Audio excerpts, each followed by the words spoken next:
সাধারণকালের সপ্তদশ সপ্তাহ, বৃহস্পতিবার। সাধু আলফোন্সো লিগ্রি। মহাচার্য আলফোন্সো মারিয়া লিগ্রি জন্ম ইতালির নেপলস নগরের এক সম্ভ্রান্ত পরিবারে 1696 সালে। আইনশাস্ত্র অধ্যয়ন করে একজন বিখ্যাত উকিল হয়ে ওঠেন।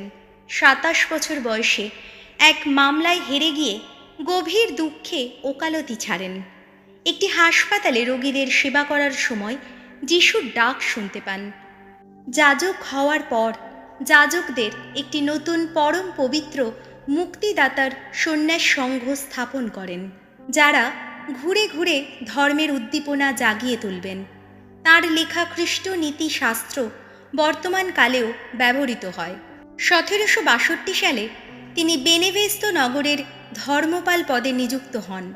তিনি কবি ও গীতিকার ছিলেন।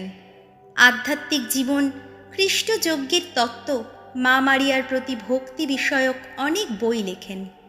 1787 সালে তিনি মারা যান। প্রথম পাঠ প্রবক্তা জেরেমিয়ার গ্রন্থ, 18 অধ্যায়, পদ সংখ্যা 1 থেকে 6। ঈশ্বরের হাতে আমরা যেন কুমোরের এক তাল মাটিরই মতো। একদিন জেরেমিয়ার প্রতি উচ্চারিত হল ভগবানের এই বাণী, এখন কুমোরের বাড়িতে যাও তুমি, তোমাকে আমার যা বলার আছে তা সেখানেই শোনাবো। তাই আমি সেই কুমোরের বাড়িতে গেলাম। দেখতে পেলাম সে চাকের সামনে বসে কাজ করছে।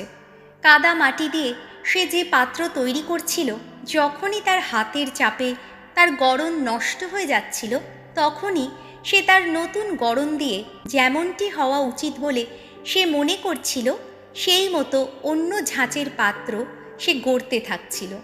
তখন আমার প্রতি উচ্চারিত হলো ভগবানের এই বাণী, শোনো ইসরায়েল বংশের মানুষেরা, এই কুমোর যা করছে তোমাদের নিয়ে আমিও কি তা করতে পারি না? এই কথা শোনাচ্ছেন স্বয়ং ভগবান। হ্যাঁ, কুমোরের হাতে একতাল কাদা মাটি যেমন, শোনো ইসরায়েল বংশের মানুষেরা, আমার হাতে তোমরাও ঠিক তেমনই। প্রভুর বাণী।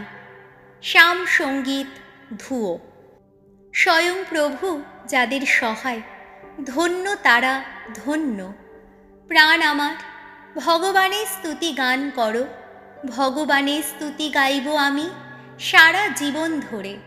আমার ঈশ্বরকে শোনাবো শ্যাম গান, জীবিত থাকব যতদিন। ধুয়ো। স্বয়ং প্রভু যাদের সহায়, ধন্য তারা, ধন্য। কোনো নৃপতির ওপর, মর্ত কোনো মানুষেরই ওপর ভরসা রেখো না। ওরা তো কাউকে ত্রাণ করার ক্ষমতা রাখে না। মানুষের প্রাণবায়ু বেরোলেই সে তো আবার মাটির বুকেই ফিরে যায়। তখন তার যত প্রকল্প নস্যাৎ হয়ে যায়।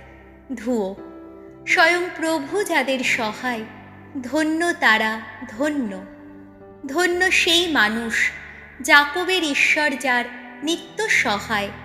যে মানুষ আশা রাখে তার আপন ঈশ্বর ভগবানেরই ওপর। আকাশ, পৃথিবী, সমুদ্র তাঁরই রচনা।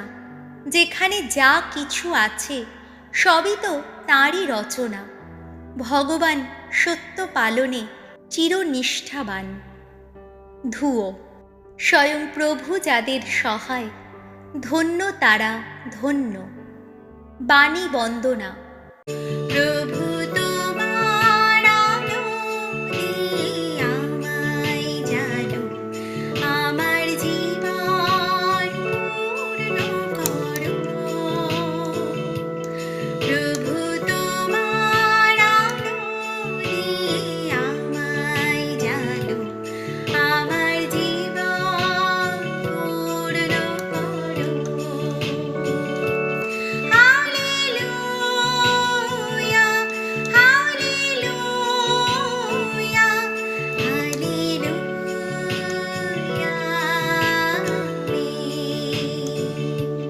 হালেলুয়া, হালেলুয়া, হালেলুয়া,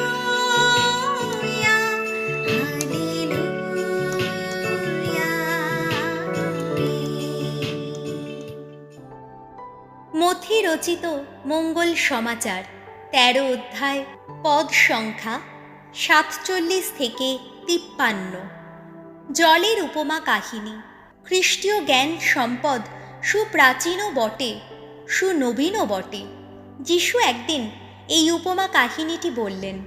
স্বর্গরাজ্যের বিষয়ে এই তুলনাও দেওয়া যেতে পারে, যেন একটি জাল সমুদ্রে ফেলা হলো আর তাতে সব রকমের মাছ ধরা পড়ল।